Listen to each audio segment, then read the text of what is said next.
UAAP Season 81 Women's Volleyball. Mag-uumpisa na naman at si Dimdim Pacres ay maglalaro. Last 2 years sa UAAP, Dim. Ano balita sa UST? Balita? Nagtitraining pa din kami. Walang pagbabago, training pa din. Kasi may ini-aim din kami. Eh, syempre, nakita naman natin yung performance namin last season, so kailangan namin bumawi talaga. Pero balita ko, maraming papasok sa UST. Malakas. Yung isa, nag-tryout pa sa national team, si Ea Laure. What was that her name, Eliza? Ea Laure. O, kamusta Abangan naman? natin yan. Yung mga bago niyong players sa Basta UST. abangan nyo sa UAP na natin yung makikita. Ay! Di ba? Abangan nyo din. Abangan niyo to. Abangan nyo na. Teka. Ano yung bago sa'yo? Like, may mga bago ka bang moves? Like, ano yung winner-out mo this off-season? New facial. New facial. Ay, nako. Anong angle naman ang ano? Secret lang din yan. May tinuro sa akin bagong technique si Coach Kung Fu. Yan ako lagi nabibista. Tingnan nyo na lang. Basta secret din yan. Kasi marami ang nagsasabi na one of the favorites is actually UST with Ea Laure coming in, Milena, Alessandrini, With Dimdim- Oh, with of Dimdim course, with the much Pacres. improved Dimdim Pacres. Eliza, baka ikaw pwede mo kami bigyan ng preview kay Ea Laure. How was Ea during the Philippine team tryouts? Kala ko kabatch ko siya. Hindi, very true, very, siguro, nakita ko sa batang yon very ano siya, yung nakikinig talaga. And I think that's one of the important things if you're a player. Yung nakikinig ka talaga sa instruction ng coach mo, kahit gaano ka galing, gaano ka kalakas. And meron siyang ganon. So I think malayo pa yung mararating ni Ea. Batang-bata pa rin talaga. Madami pa siyang may experience. And I hope makapasok din siya sa national team. Pero, sabi nga ni Dimdim, isa sa mga abangan talaga na rookies talaga si Ea Laure. Jessie, may tanong ko para sa'yo. Nag-volleyball analyst ka na ba for TV? Hindi pa? Kasi si Eliza nag-analyst na yan eh. Hindi na kaya, isisiksik ko. Tinatry ko lang naman kasi baka interesado ka mag-audition kasi diba, you're a very smart person, very accomplished. So, I wanna test your analysis. Ayan. Buti na lang na napunta siya. Dimdim tapos na tayo. Sige, hanapin na lang tayo. Volleyball preview, Jessie, sa mga nakikita mo, sa mga nababalitaan mo, who are you excited to watch dito sa upcoming UAAP? Team ba? Team. Yeah. Siyempre, siyempre UST. Kasi maraming ang pumasok, meron ding mga nawalang players. So, dito natin may kita kung sino yung mga players na mag-step up para nga mag-step up para bumawi. Para bumawi. And then, teams like Ateneo, kasi nakalaban namin sila. And they are very tall. Hindi lang tall. Yung iba, mature na rin maglaro. So, nandyan yung mga seniors like sila Bea. Bea is a senior, diba? Maddie.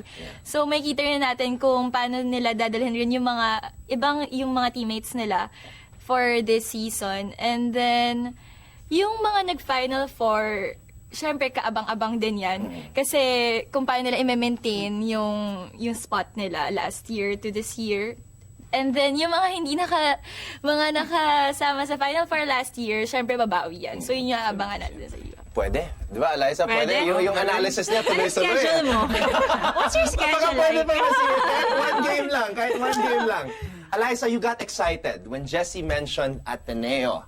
How are the girls? Well, I think most people know naman they really perform well nung last conference in the PBL. Siguro fighting against all the veterans also, Bangko Perlas, Petrogas, syempre Creamline. And magandang preview talaga yan for the UAP. And dun pa lang nagpakitang gilas na sila what more this coming UAP. And I hope, and we're all praying for all the girls na maglalaro this coming UAP. And syempre sa men's team also na. I think the only wish na meron kami para sa lahat ng mga maglalaro pa sa second round ng UAP, I mean sa second sem, yung injury-free talaga siya.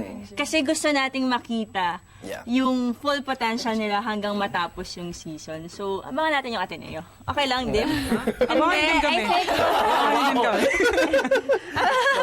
Madami talaga, madami. Also, I think UP won the Yeah, the collegiate conference. Oo. So, yan. At wala pa si Tots doon sa collegiate conference. So, Parang tinatakot tayo ni... Isa yung wala. Si Isa. si Isa. Siyempre, nag-scout daw sila. Alam mo Wala na. pang wala ba nun eh? Championship. Okay. So, ayan. So, madami talaga tayong aabagan this year. Yeah, it's good that you mentioned LaSalle, Jessie, because I was going to ask you guys about LaSalle because medyo misteryo eh ang LaSalle this off-season. Nakita ko yung photo ng mga players nila at ang dami kong hindi pa nakikita.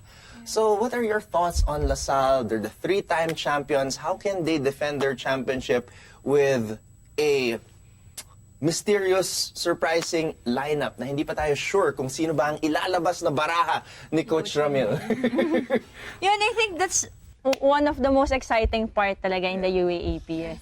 Yung preparation ng bawat teams. And syempre, LaSalle also, I think, isa lang ang naging tournament nila this year, which is the Uni Games. So, dun lang nakita. Pero hindi pa rin yan yung lahat na na-line up ni Coach Ramil. So, kaabang-abang talaga ang LaSalle this year. Kung gaano kaabang-abang ang UST kasi may pasabog si Dimdim. Tingnan natin kung ano daw pasabog ni Coach Ramil. Si your teammate, si Mitch Morente, how Yeah. excited are you? A lot of people are saying that this is her time to finally go from blue to green.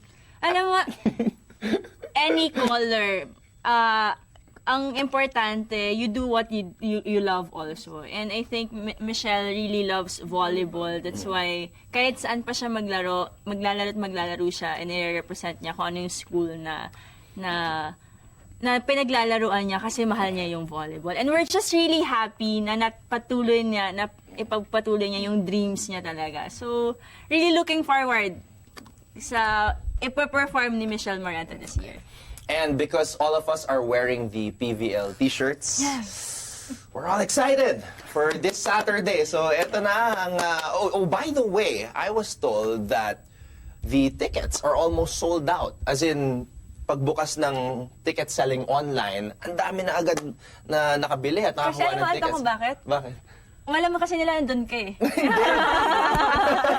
Dahil kayo ang nandun. They want to see you, they want to get your autograph, they want to get their pictures with you. So, this is your chance now. Please, kindly invite all the PVL fans. Oh, sisimula na. Ni Dimdim, grabe. Excited na si Dimdim. Kaya ko yan. Go ate. Ngayong Sabado na po, February 2, sa San Juan Arena, magkita-kita po tayo sa isang masayang PVL All-Star and sana mag-enjoy tayong lahat kasi may mga surprises daw na ipapakita si Dimdim sa darating na Feb 2. It will be Team Pablo versus Team Valdez. Dimdim will be part of Team Pablo. Ooh. Dim, ano yung mga sorpresa mo? Or... ano yung gagawin mo with Eliza and Jessie? Kalaban mo sila. Anong gagawin ko? Maglalaro lang ako. Surprise yan. Abangan yan. Jessie, UST versus UST. Oh, maglalaban ka sa All-Star. Mas wala official. Okay na ako doon. Hindi yan. Alright, so we're very excited and thank you guys. Thank you sa oras, lalo na kay Jessie, busy Oo nga. with all her job. Jessie, maraming salamat. Uy, mag-thank you tayo. Thank you. Mag-thank you tayo. And of course, Eliza, good luck with the national team and good luck with everything, with your work and with your studies, Dimdim. So once again, February 2, Premier Volleyball League All-Star Game. We will see Dimdim Pacres in action for Team Pablo. Eliza Valdez for her team. Jessie De Leon is part of it. So tune into that February 2 at 4 p.m. on SNA Girls. Maraming salamat. Thank you. And because this is the first time I'm with you guys on The Score, eto, gawin na natin ang ating pre-game ritual. Are you ready? Ready? Tara! Game!